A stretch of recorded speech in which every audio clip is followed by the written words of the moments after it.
Diaspora FM Eden TV du groupe de presse international ITV, informez-vous autrement grâce à nos correspondants locaux et à nos veilleurs citoyens actifs sur le terrain au Bénin et à l'étranger. Diaspora FM, le journal.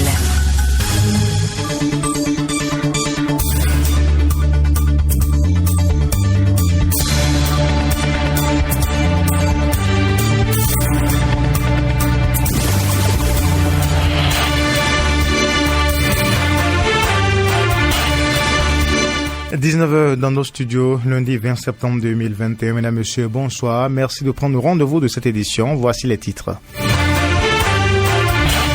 Rentrée scolaire effective ce lundi sur l'ensemble du territoire national. Enseignants, élèves et écoliers ont repris le chemin des classes ce matin. Rentrée officiellement lancée à Boumé-Calavi par une délégation gouvernementale. Convoqué une nouvelle fois par la police dans l'affaire d'expropriation dite 39 hectares dans la commune d'Aboumé-Calavi, l'ancien ministre de la décentralisation, Barnabé Dassigli, n'a pas répondu à la convocation. Et puis Info Afrique, des dizaines de Soudanais bloquent depuis 3 jours le principal port du pays à Port-Soudan, ainsi que des routes pour dénoncer un accord de paix historique avec les rebelles signé en 2020. Voilà pour le sommaire de cette édition. Merci de rester avec nous. Emmanuel Agbodjelou à la mise en onde. Corneille Aïssé. Diaspora Info Soir, encore une fois, bonsoir et bienvenue à toutes et à tous. Une délégation des ministres des 3 zones de l'enseignement, conduite par le ministre d'État chargé du plan et du développement, a effectué une tournée ce matin dans le cadre de la reprise des classes dans les départements de l'Atlantique et du littoral. Suivons ici le compte rendu de Arnaud Mori Agoua. Composé des ministres Salimane Karimou des enseignements maternels et primaires, Kwaro Yves Tchabi des enseignements secondaires, techniques et de la formation professionnelle, et Léonore Ladécan de l'enseignement supérieur et de la recherche scientifique, cette délégation, conduite par le ministre d'État chargé du plan et du développement, Abdoulaye Biotchane, s'est rendue au complexe scolaire de Godomé-Togoudou pour le constat de l'effectivité du démarrage de la rentrée des classes. Après avoir prodigué sur place des conseils aux écoliers, la délégation s'est ensuite rendue à Dékoumbé au complexe scolaire Saint-Georges où une classe de CM2 et de terminale ont été visitées. Ce fut le tour du lycée Koulibaly de Cotonou où une salle de fabrication des pièces a été visitée. À toutes ces étapes, le ministre Salimane Karimou a donné des instructions. Pendant les activités pédagogiques, l'enseignant baisse le masque et il reste à distance des apprenants. Alors, si les enfants sont en activité, et il doit pouvoir circuler pour voir et remettre son masque. Ok. Mais on lui a dit de baisser le masque parce qu'il doit être audible pour que les enfants puissent entrer. Et c'est valable pour tous les cours. Ok. Pour les directeurs, veillez à cela. Au thème de cette tournée, le ministre d'État Abdoulaye Biotchane a exprimé sa satisfaction. C'est avec beaucoup de satisfaction que nous avons pu constater aussi bien à Calavi qu'à Cotonou que la rentrée effective, les élèves sont là. On a vu même des classes relativement pleines. C'est donc avec enthousiasme que beaucoup de jeunes apprenants sont revenus dans leurs établissements scolaires. Nous avons pu la semaine dernière avec les syndicats examiner les conditions de préparation de la rentrée et c'est donc une confirmation pour nous de constater que toutes les conditions mises en place par le gouvernement en faveur des apprenants, en faveur des établissements, en faveur des enseignants ont pu permettre cette bonne rentrée. Le ministre d'État souhaite obtenir cette année des résultats aussi bons que l'année dernière.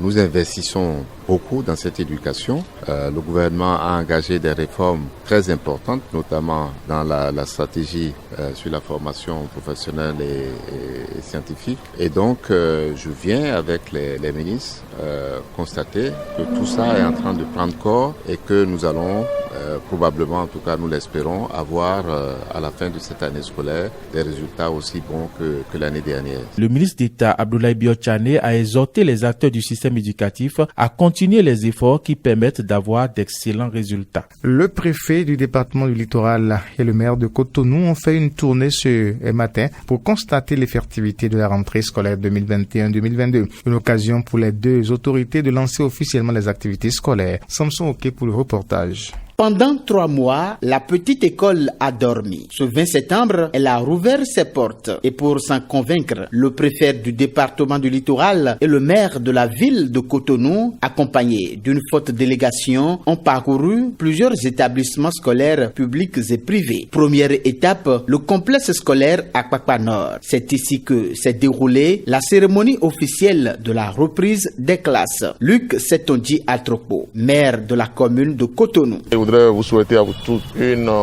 bonne rentrée. Vous êtes bien reposés. Aujourd'hui, vous reprenez les classes. Nous ferons ce qui est en notre pouvoir, en notre devoir, pour que vous puissiez travailler dans de très bonnes conditions. Les dispositions au plus haut niveau ont été prises. Nous travaillerons d'arrache-pied avec vos autorités pour que les conditions, au fur et à mesure, dans la commune de Cotonou s'améliorent. Du complexe scolaire Akpakpa Nord à celui de Gbeto Sud, en passant par le collège catholique Père Pierre et le lycée Koulibaly de Cotonou, les mesures prises contre la propagation du coronavirus sont identiques. Alain Sourou-Oronla, préfet du département du littoral. Les premières dispositions, c'est que le gouvernement a pris conscience de cette recrudescence de pandémie et donc a réactivé les mesures de protection qui ont été prescrites par un communiqué. Et en ce qui concerne les enfants, évidemment, c'est des dispositions qui ont été prises pour qu'il y ait des masques pour les enfants et les apprenants, le lavage systématique des mains à l'eau, au savon, au gel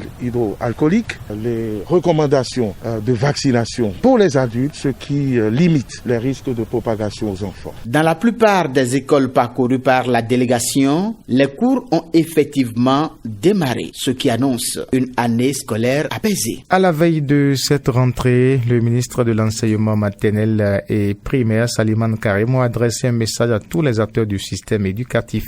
Suivons un extrait de sa déclaration. Dès demain, lundi 20 septembre 2021, vous commencerez les activités pédagogiques dans toutes les écoles, aussi bien privées que publiques. Je vous souhaite une année scolaire pleine de courage, d'endurance, de patience et de santé. Je reste convaincu que le succès couronnera tous les efforts que vous ferez dans le cadre du droit à l'éducation de nos enfants, car aucun enfant ne doit être exclu de cette jouissance pour quelque raison que ce soit. Le gouvernement, mieux que par le passé, s'efforcera de réduire les disparités régionales et veillera davantage à l'équité genre. Le dialogue constructif avec les partenaires sociaux se poursuivra pour continuer d'améliorer leurs conditions de vie et de travail dans la mesure des possibilités des ressources disponibles. La décision du renforcement de la gratuité de l'éducation doit être saisie par tous les acteurs de l'école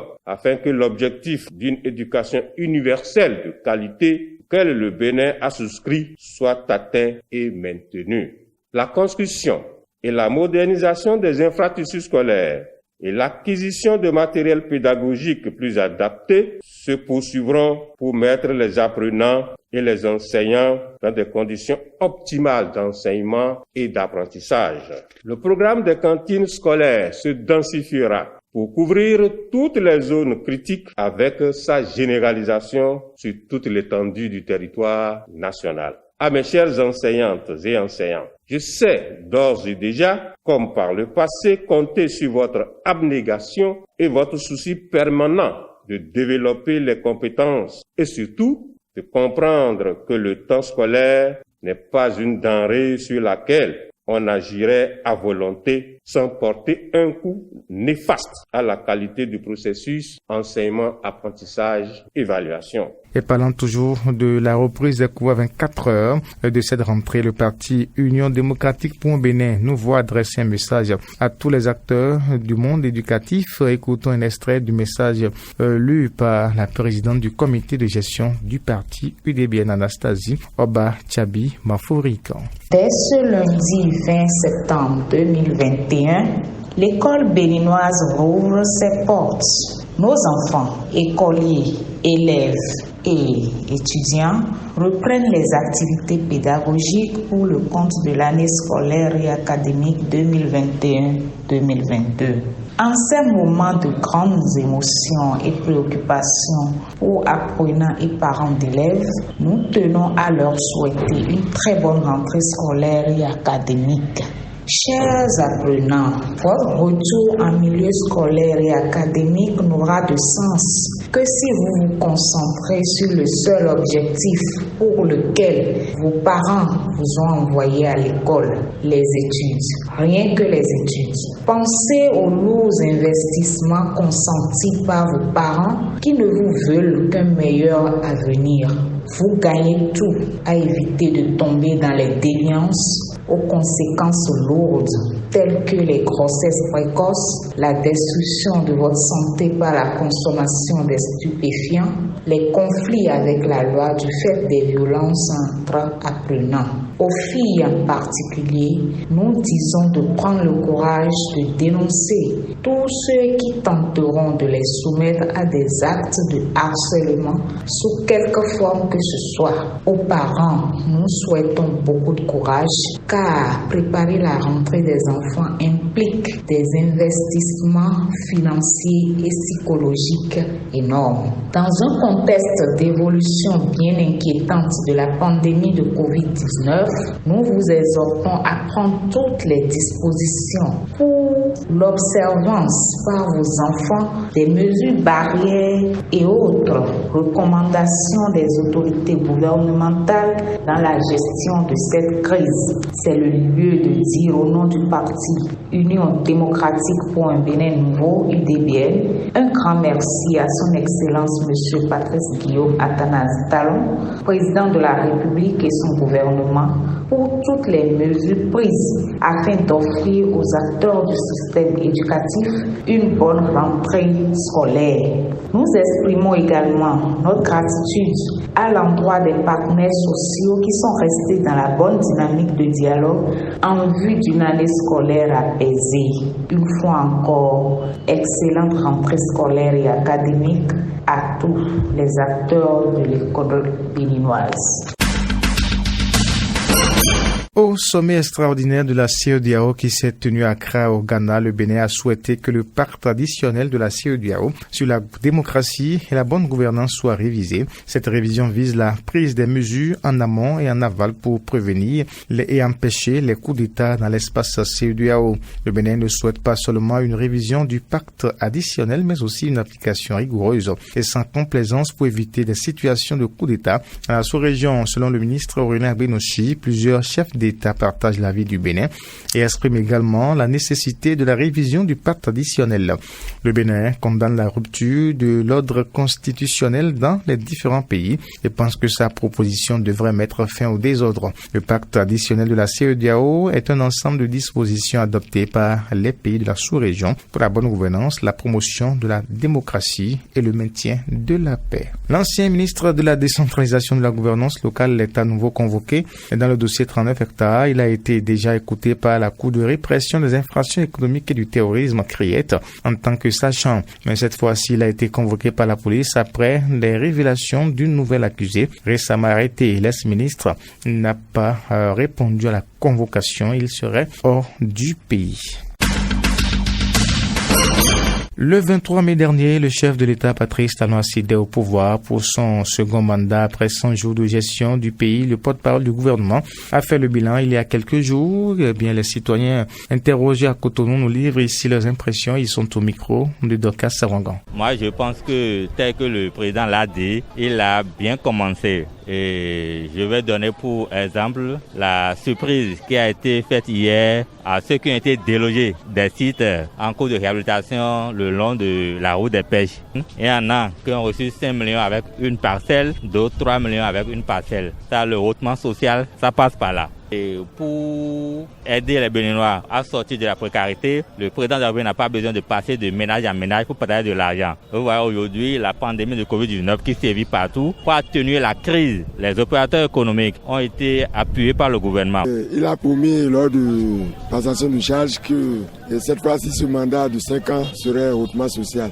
Mais les Béninois attendent beaucoup, comme ceux du Bénin profond qui attendent toujours. Bon, c'est vrai que le pouvoir entre les promesses électorales et les réalités du haut pouvoir, il y a un grand fossé. La gestion du pays, bon, je constate quand même qu'il y a l'asphaltage qui prend encore, il y a les routes qui sont tracées, bon, ça donne une visibilité quand même à la ville économique Cotonou. Bon, mais au-delà de ça, les Béninois attendent beaucoup. Il y a aussi la lutte contre la corruption, qui prend aussi son envol. Mais nous ne voulons pas que ça soit sélectif, que ça touche toutes les couches. On ne peut que apprécier un temps soit peu ce qui se passe parce que c'est 100 jours sur 5 ans. Vous voyez, donc ce n'est que le début. Nous avions déjà vu 5 ans passer et ceci vient d'entamer et on constate que les réformes ont continué toujours dans le même sens. Et n'oublions pas que malgré qu'il y a les réformes, beaucoup d'autres choses se passent. Et rapidement, en tant que père de la nation, pour le président Patrice Talon, il faut prendre des mesures idoines pour pouvoir corriger le tir. Et avant l'interactualité, 4 personnes accusées de trafic de carnets de vaccination sont en garde à vue depuis jeudi. En dehors de ceux-ci, ceux qui ont bénéficié de ces carnets de vaccination sont eux aussi recherchés par la police. Ils sont au nombre de 108 et sont répartis dans plusieurs départements. Que pensent les Béninois de cette situation? Voici les réponses à travers ce micro-trottoir.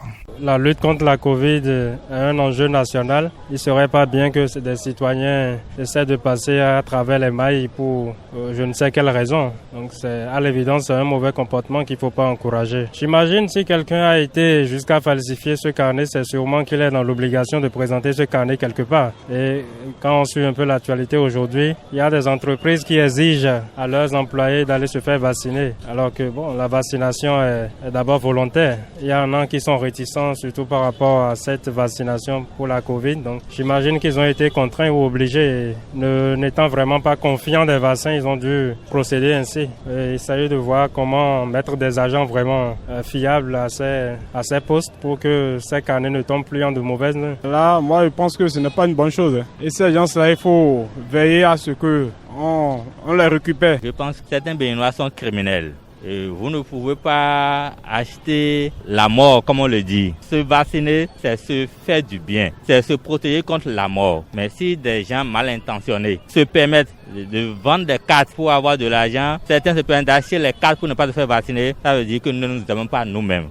Moi, j'ai bien apprécié les autorités qui ont su bien prendre les mesures qu'il faut pour empêcher ceux qui le font de continuer. Il faut sensibiliser. Vous qui êtes sur les chaînes de télévision, vous qui êtes sur les radios, sensibiliser. C'est la peur, c'est les intoxications que les gens propagent sur les réseaux publics qui empêchent les gens, qui amènent les gens à ne pas aller se faire vacciner. Trafiquer un carnet de vaccination, moi je vois que c'est criminel parce que soit tu acceptes de faire quelque chose ou soit tu ne fais pas. Et on peut se dire que c'est des gens même malades qui veulent contaminer toute une population qui ont eu cette intention. Donc j'ai vu que le chef de l'État ou bien les autorités à ce niveau précis ont pris les mesures justes pour pouvoir corriger le tir. Les nouvelles africaines et internationales.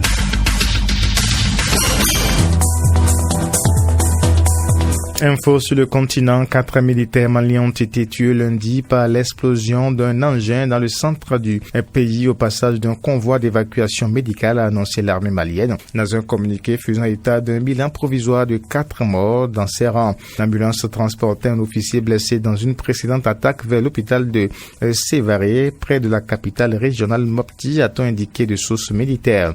Depuis le déclenchement des rébellions indépendantistes et djihadistes dans le nord en 2012, le Mali a plongé dans une tourmente multiforme qui a fait des milliers de morts, dont de très nombreux civils malgré l'intervention des forces de l'ONU, des françaises et africaines. Les violences entremêlées à des conflits intercommunautaires se sont propagées du nord au centre du pays, et qui en est devenu le principal foyer, puis au Burkina Faso et au Niger voisin. Des dizaines de Soudanais bloquent depuis 3 jours le principal port du pays à Port-Soudan ainsi que des routes pour dénoncer un accord de paix historique avec des rebelles signé en 2020, a indiqué l'un de leurs leaders lundi à l'agence France Presse. L'accord est signé en octobre 2020, 18 mois après la destitution de l'autocrate Omar El-Béchi qui a régné 30 ans sans partage sur le Soudan. Mais l'une des plus grandes tribus de l'Est, les Béja, a farouchement rejeté l'accord. Elle a su qu'elle ne lui garantit pas une représentation politique adéquate et ses membres mènent une nouvelle fronde. Nous bloquons depuis vendredi la route reliant Port-Soudan au reste du pays, tout comme les routes menant aux principaux docks et terminaux d'exportation du pétrole, a affirmé à l'agence France Presse par téléphone un leader des manifestants, Saïd Aboumar. Au Rwanda, Paul Rusesabagina a été reconnu coupable de terrorisme par la cour de Kigali, célèbre opposant du président Paul Kagame. L'ancien directeur de l'hôtel des 1000 collines a été arrêté dans des conditions controversées en août 2020 et était jugé pour 9 chefs d'accusation. La prison à vie avait été requise contre Paul Rusesabagina, 67 ans, rendu célèbre par le film Hôtel Rwanda, sorti en 2004, qui a raconté comment ce Hutu modéré a sauvé plus de 1000 personnes durant le génocide de 1994, qui a fait 800 000 morts, principalement des Tutsis. Après avoir été arrêté dans des conditions controversées à Kigali en août 2020, ce virulent opposant à Paul Kagame a été jugé avec 20 autres personnes de février à juillet pour 9 chefs d'accusation, dont celui de terrorisme.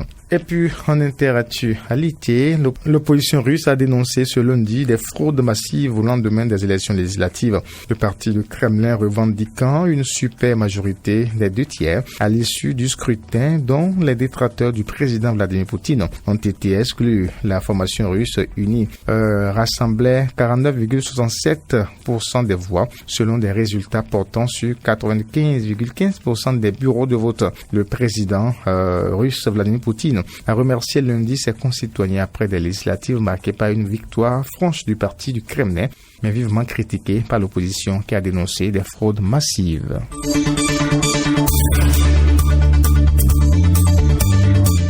Mesdames, Messieurs, c'est la fin de cette édition, le rendez-vous de l'information sur Diaspora FM. Emmanuel Avodilou, à la mise en onde, chef d'édition Albéric Dochamon, présentation Corneille Aïsser. Bonne soirée chez vous et puis à demain.